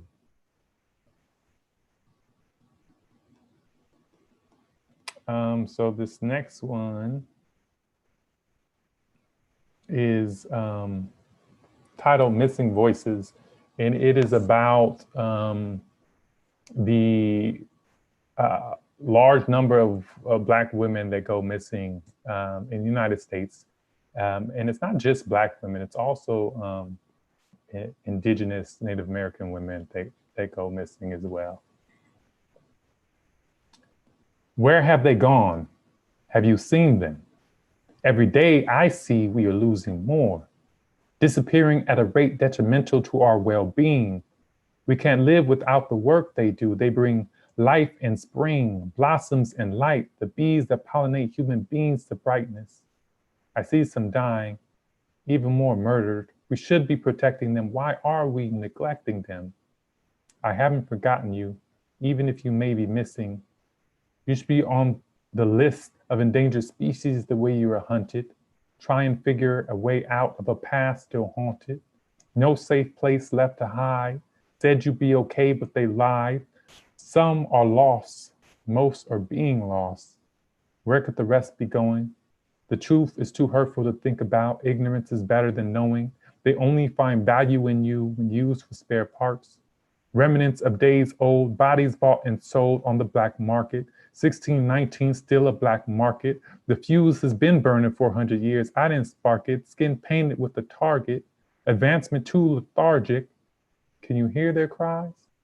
65,000 daughters, mothers, sisters, and lovers, among others. Where do you hide a stadium full of people in plain sight? No one knows, or right under our nose, because no one cares due to the shade of their skin that isn't right. So don't tell me chill, all right? Why have you stopped listening? Shame on you. What if it were your family? What would you do? Would you still feel like it's not your fight? Turn a blind eye or pray to the sky? This can't continue to go on. Or you stay pretending like nothing is wrong. These women need our help, so I'm asking the men, who will stick up for them? Who will speak up? And when? Okay, let me see how much time I got left. Okay, we'll do one last poem.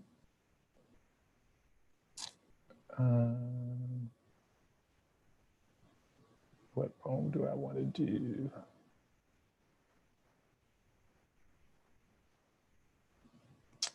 Here.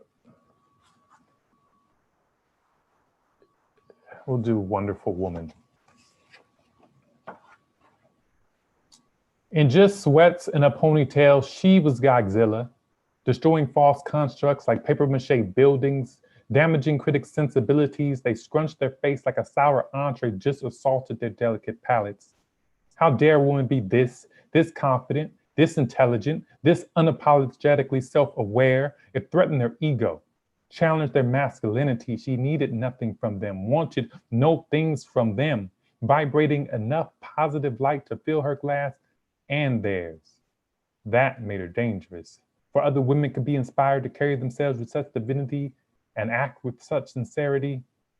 What she needed was a knight to settle her down, set her straight, or so they thought. But she was in no need of saving, competent and cognizant, a grand master among children. She had little use for games. No matter their desperate search, no chink in her armor could be revealed, no death blow struck. The armor was perfect. Any weakness had to be in her, but she conquered all vulnerability long ago. They would have to wait till she made a mistake. Everyone makes mistakes. Correction, people make mistakes. She was an ideal, the idea that could not be destroyed, the truth inside every woman, that women, like her, are already whole, enough, complete. She understood others could not take that which was not freely given, and she was only interested in giving them hell. For every inch they try to set back progress, for every limit they try to shackle her with. If this movement needed a leader, she would rise to the challenge, glad to break the glass ceiling, committed to watching the boats burn, because forward is the only direction she would be heading, an unstoppable force with an army of billions, just as powerful, ready and willing to fight the fine fight. Yet if her death meant the awakening of others, then she would gladly let martyr be her name. For if courage could be the standard, then equality, her conclusion. Thank you. And so that particular poem was written about Mala. I think it's Yusuf, right? And she was 16 or 17 when I had wrote that one. And I was just really inspired by the courage, reading her book and what she went through.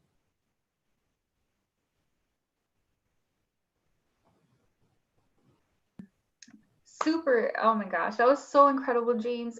If you want to share one more, you can squeeze in one more. If not, that's okay too. But yeah, I'll do a short one. Okay. Yeah, let's see, where is it? It is titled oh,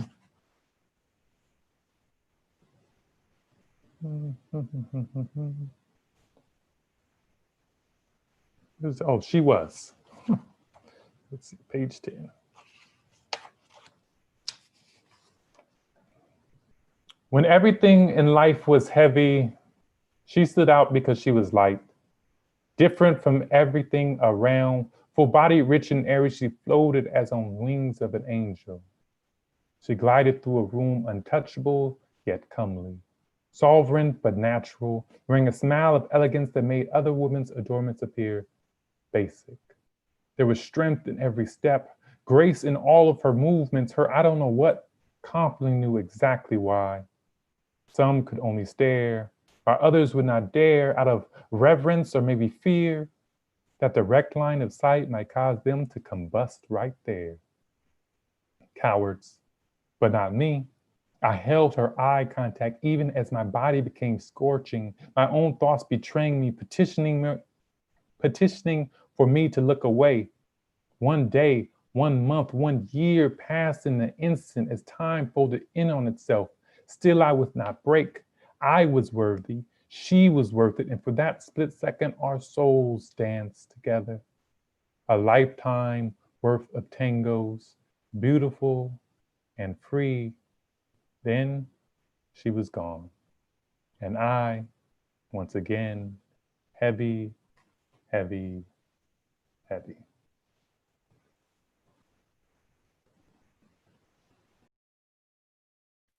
Yeah, let's hear it for Thank James you. Coates, Thank everybody. you for listening. Woo! Let's unmute. Let me see if I can unmute everyone. Or you can unmute yourselves, everybody. Woo-hoo. Big love for for Bridget and for James. Woo!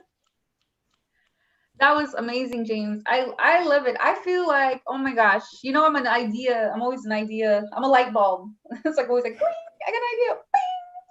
But wouldn't it be incredible to my sisters here on the show right now if there was a gentleman that would have a workshop or facilitate a space for just like men that not to honor, just to elevate and honor women, like, I mean, to write about women in a positive way. Like, we don't see that and we don't hear that from men. I mean, I'm so proud of you. I'm so proud of you, James, for your words and for writing a book that is not, it's dedicated to women, but also honoring women and it's not just like, it's not ego. It's not like, woo, I'm a woman too, so woohoo, I love it. It's just the fact that I like, women are the source of life and should be honored. And I feel like the narrative of the colonizers is that women are the bad guy or the bad person, right? We're the reason why Adam ate that apple. We're the reason that everybody got, kicked out of paradise. We're the reason that men make bad choices because the women were like, hey, you know what I mean? Like, we're always like dogged. Women are always just put down. And the fact that, and it's not just saying like, yay, women, but that poem that you wrote about sisters being raped, and the poem for the murdered and missing Indigenous and Black women, like, these are realities. And if our brothers cannot be allies to protect their sisters, womenkind, like, I mean, I feel like that would be such an incredible a service to offer, to have that space to let men be with other men in a space that is dedicated to think about women and not sex, not just, oh, I want a woman, but what they are and who they are as human and humankind, and that's what I hear in your poems. And I'm like, oh my God, if more men would just like share. I mean, maybe there are more men that feel that, but they don't say it out loud. And so like, we always, like, females always getting like the nasty stuff. We're always getting the nasty stuff, the booty shaking, the gyrating, the debutantes, and women sizing each other up for show or for sport, or like these different buckets that women have to be in, or that people want to put them in. Like, you bring them as humans. And like, the only other men I ever hear poetry like that from is from Juan, like, who happens to be my husband, but Juan Cardenas, like, just that enlightened, like, I honor women because I am from a woman. Like, that was one of the things he's told me. And I'm like, oh, like, that is so righteous and true, right? So I'm just saying, if there was a space like that, my goodness, we need to hear that. We need to hear more men that are like, I got your back, sister. I see you, my fellow human. I see your struggle, and I want to help, bring justice to you, or find, oh my God, that line you said about all these missing people to fill up a stadium. Where are they hiding in plain sight? It's just like, it breaks my heart, but that is so righteous, and it's just so powerful. yeah, I feel like it's definitely, I mean, I wouldn't know how to like summarize it or what kind of nice name to give it, but to let men, like men writing about women basically, but you know, in a way of That's a dignity, not great in a way idea. of just sex writing about women, like who are you fantasizing about tonight, you know? Not, you know, and not you, just, I feel like that, like most, at least most men I come across, it's always about, hey, yeah, she's hot. Oh, would you, do this and do that? It's not about other things that women are, So I appreciate your poetry. And the fact, like I said, that you have a whole testament. Your book is a testament to womankind. And that's just so beautiful. Yeah. Well, I thought there's a lot in there. There's hair care. There's the political state of the patriarchy. There's a lot of stuff that goes. It's touched on. Yeah. No, that's wonderful. Thank you. Thank you, thank you, thank you. It's just, it feels so good to feel supported in this way from a man, doesn't it? Like I guess I'm talking to Bridget, I'm talking to Imogen and Magdalena that are here right now, but it just, it feels good to hear women spoken of with dignity and with humanity, like, yeah, I guess that's the simplest I can say it. Like, I appreciate that. Yeah, you should start a workshop for men that pose about womankind, and like however that shapes up. That would be awesome. I'm like, throw Juan in there. He'll be a good support for that type of workshop. I think that's righteous. And and a lot of this pain, I say this in quite a lot, but it's that colonization messed this all up for lots of people, especially people of color, for indigenous to native, indigenous folks. It's just, women were honored because they are the vessel of life. Women were, they're like, they have the God power, the goddess power. It just happens. And, and I had no idea about how powerful that power really is until I gave birth to 2 children. And I'm like, gosh, why do I not write about honoring women more? Why do I not write about honoring like the birth? I mean, what that is, like, women almost die to deliver a child into existence. I always tell Juan, just don't listen, Juan, but this is like my card, like my pity card. I was like, if this was like 1800s, I would have died giving birth to her, my daughter, because I was one of those hemorrhaging, bleeding women after giving birth, and for weeks. And I didn't know. I thought they say it was normal, but I would have died. And it's just like, that's the serious sacrifice that women have. By bringing someone into, or by bringing life into the world. And I feel like we're so passive about it. Like, and me too. I mean, I'm talking about my own experience too. Like, oh yeah, she just had a baby, or oh yeah, so-and-so had her baby.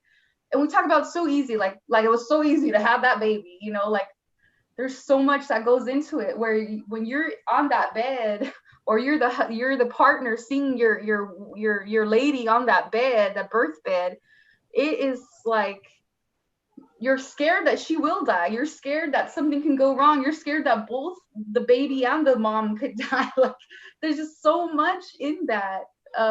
It's not just like, oh yeah, she just had a baby, oh, let's see the picture. Man, it's more than that. I wish I could. I need to write poems about that, but I was getting ready to say, I'm like, Jessica, you got some stuff here. I feel like, if not a poem, I've been thinking about this a lot lately. Someone asked me the difference between a long poem and like a monologue. Like, what's the difference? Like, if it's narrative and if it's conversational, like how you could like differentiate the two things. And I was like, I don't even know. I don't even know. So now I've been thinking, like, can I write monologues? Because I feel like sometimes I have so much more to say than the poem can like house. And then like the performance of it is dramatic enough. I mean, to like, so you sound like you, like me, we start writing some monologues. Okay, not the vagina monologues, but maybe something else akin to it, to like really talk. Like, I think that's really, I mean, I don't know. I've been reading like Ntozake Shange. Like, I think that is a big deal when it comes to women of color writing drama, because we write poetry, and that's fine, and we write fiction, and that's fine, and we might write some essays, but like the monologue space is missing people who look like us. Exactly. All of us on the, like, I don't know how many times you all have seen someone give a monologue besides like an SNL opening monologue, but like actual people like monologuing. Mm-hmm. Right. There's a space for us. Bridget, what is the monologue exactly? Like how would it be defined? Oh, I got the easy version. Okay, Hit monologue me. is one, and you know, so there's dialogue and monologue. No, dialogue and monologue. Dialogue is when two people are speaking back and forth. Monologue is when one person is speaking. So when you're giving a monologue, you're basically giving like a speech, but it's entertaining. You know, yeah, and like you are add engaging. a little bit of drama, character. Yeah, so it's just like James, if you were to write just about, you know, about women, like create like a vignette of a woman, basically, like, you know how those comedians set up jokes and they're telling you like this whole setup in the story. It's kind of like that, but you're not necessarily trying to have a punchline. You have a point. But yeah, that's more that's what I know a monologue. And it's kind of like they have monologues in like fuller plays and movies and TV shows, but it's like when the character gets a second. Like, I don't know if you ever watched Scandal by Shonda Rhimes. Joe Morton, he was good for a monologue, right? Joe Morton played Papa Pope. He would like the scene would stop, and then he would like just launch into like, you are a boy, and this is why you don't get so, like, he would just go into it. It's really dramatic, and like, it isn't, I won't say it's not natural, but like, and naturally in conversation, when you're talking to somebody, you don't stop and then like lay it out to them, unless you're like having a conversation like this. But in a monologue, it's like, let's stop for the drama of everything, and let me just tell you this story, or like lay this thing out to you. But it feels like a play in that it still relies on like engagement from the audience in some way. Like what we do when we read poetry, like people are snapping and clapping. Like, I know that's right. People are doing that because we are pulling them not just in because we're reading a poem, but we're pulling them in to the story of the piece. Like, they're in it with us the whole time. And so you're more aware of like the cues what the audience may feel at that moment, which we already do as poets. We literally monologue all the time. We just don't do it like on purpose. Yeah. So that's why I feel sometimes you have things you want to say, and that poem is just not holding it. Right.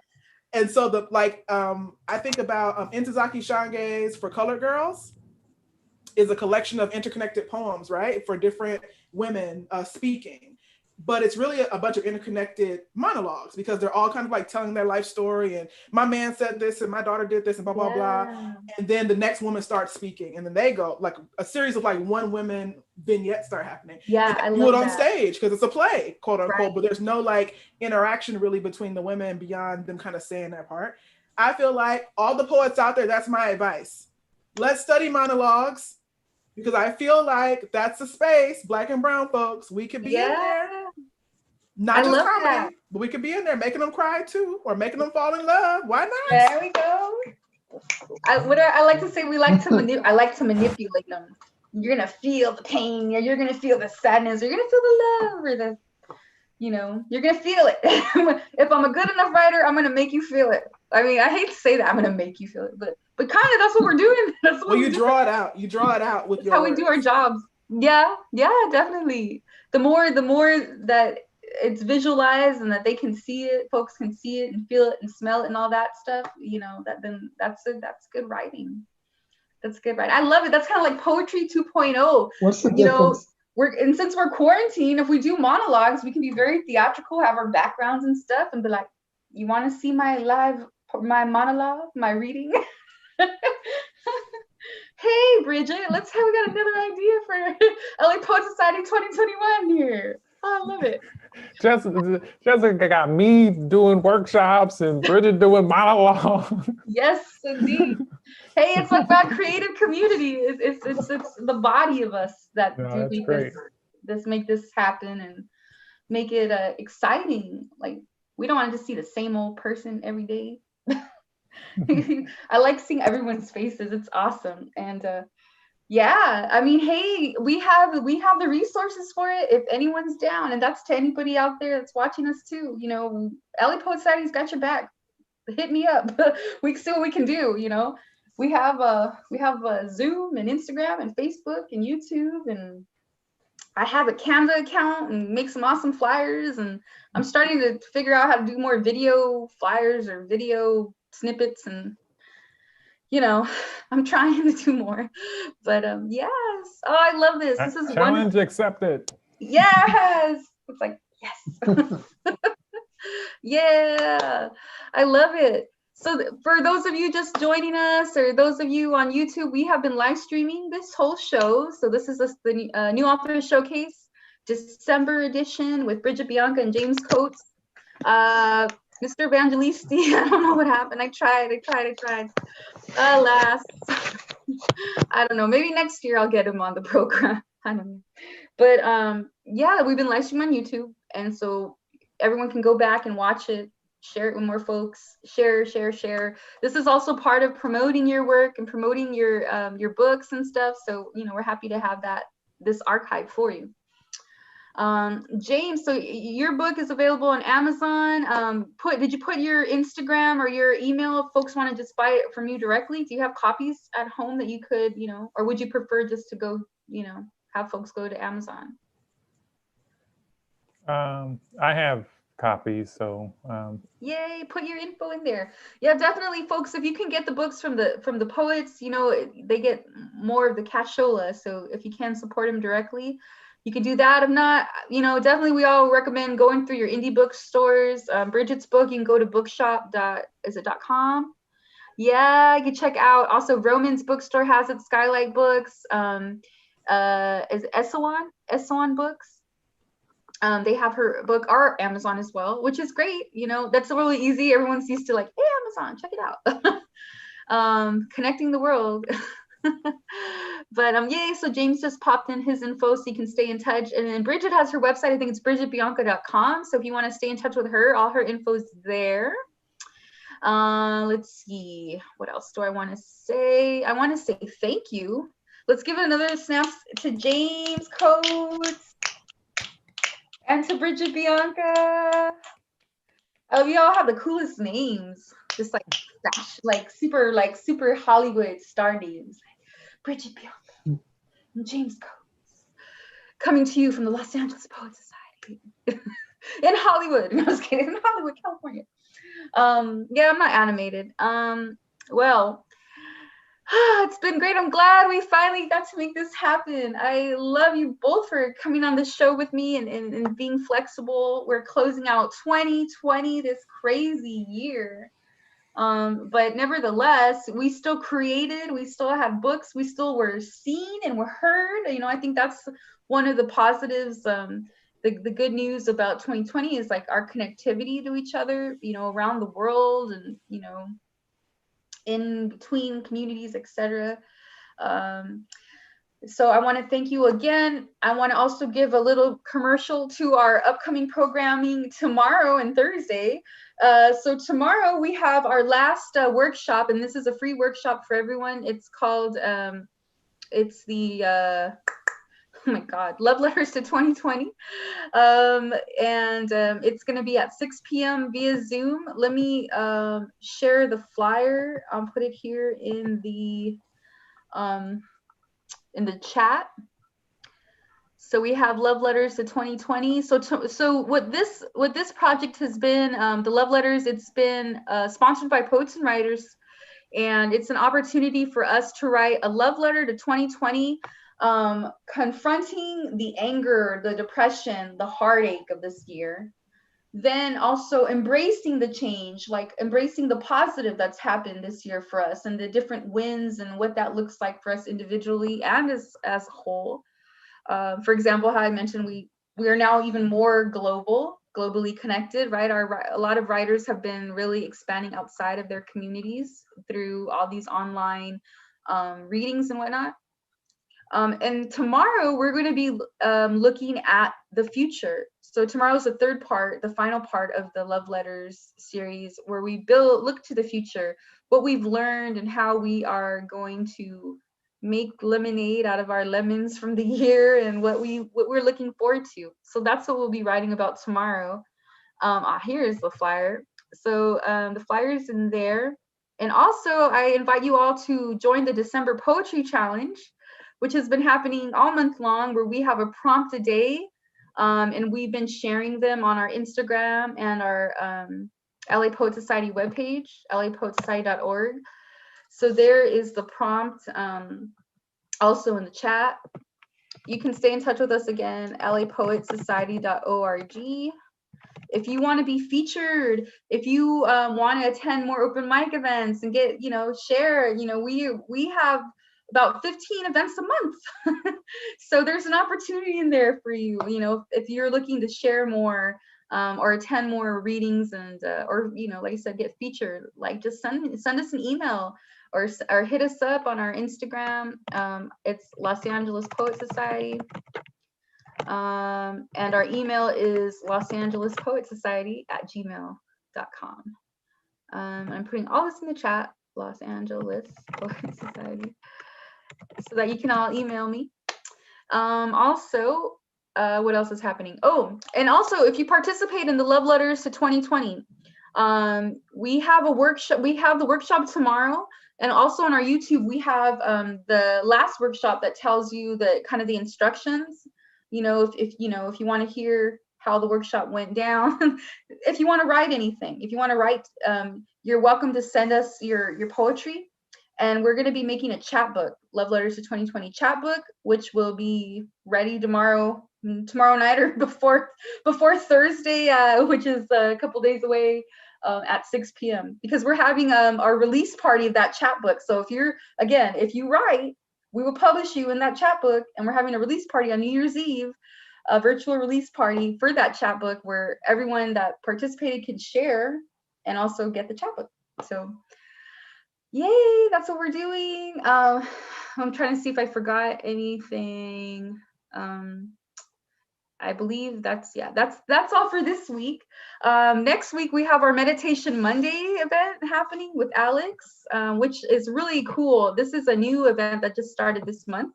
Meditate, and I just popped the flyer in the chat as well.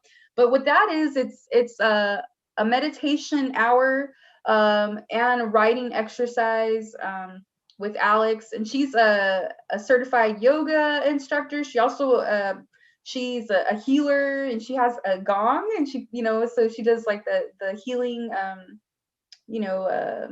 is it, I don't know what that word is, but like sound healing therapy, energy, you get my drift. She's the one leading it, not me, so she can fill you in. But I did go to the first one, and it was really beautiful. Like, you set an intention, you write, she gives you prompts, you have this beautiful music that just calms you, and yeah, it's really a special event. And we're also launching our Spanish open mic in January. So we have that's a new one that we're doing. We'll post it on our Instagram, but we have a new open mic. It's called Luminarias Poéticas. So it's like the moon poetry, luminous moon poetry open mic, and it's going to be hosted by Maciel Corona. So I'm really, really happy. She kind of came to us, and honestly, you put intentions into the universe, they happen. They really do, and I'm so grateful. I put that out there. I was like, I wanted a Spanish open mic. We need it. We're missing it.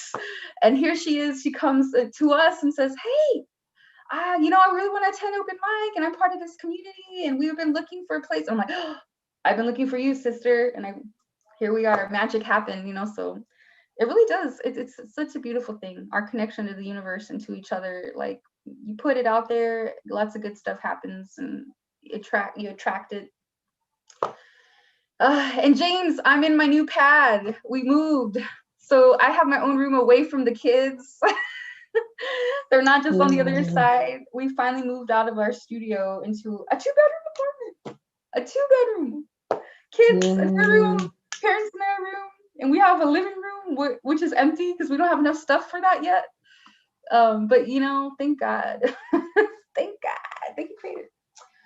Yeah, so hopefully, like, our events will have less interruption without the kids screaming. But I know y'all kind of grew a little fond of it.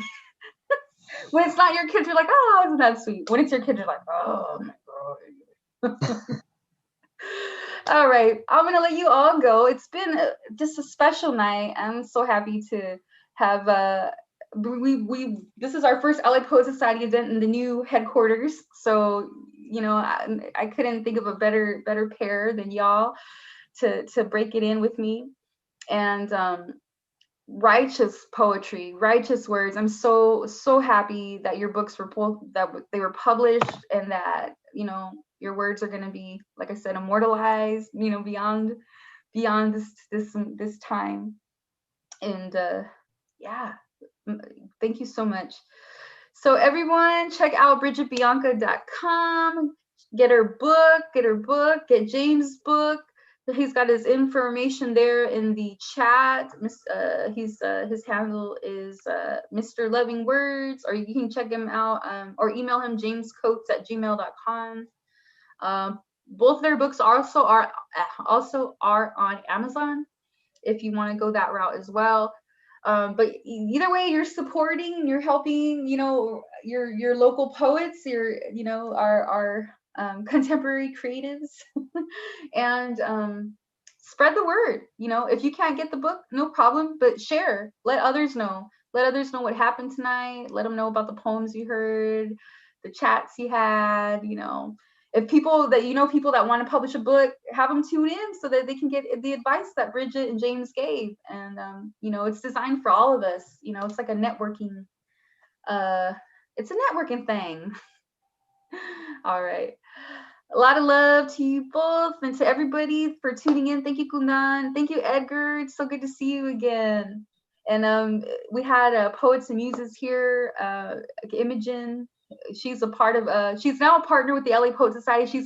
They have a podcast with over 100, I think she has like 115 archived podcasts with poets, and she prioritizes poets of color. So drop her a line, so you can get on her schedule. Yes, thank you for joining us. Big love, big hearts, be safe, mask up. Not like this. Oh my God, I can't stand seeing people on this. I'm like, what is that helping? Your nose is hanging out, and they're just it's like cover the nose and the mouth, please.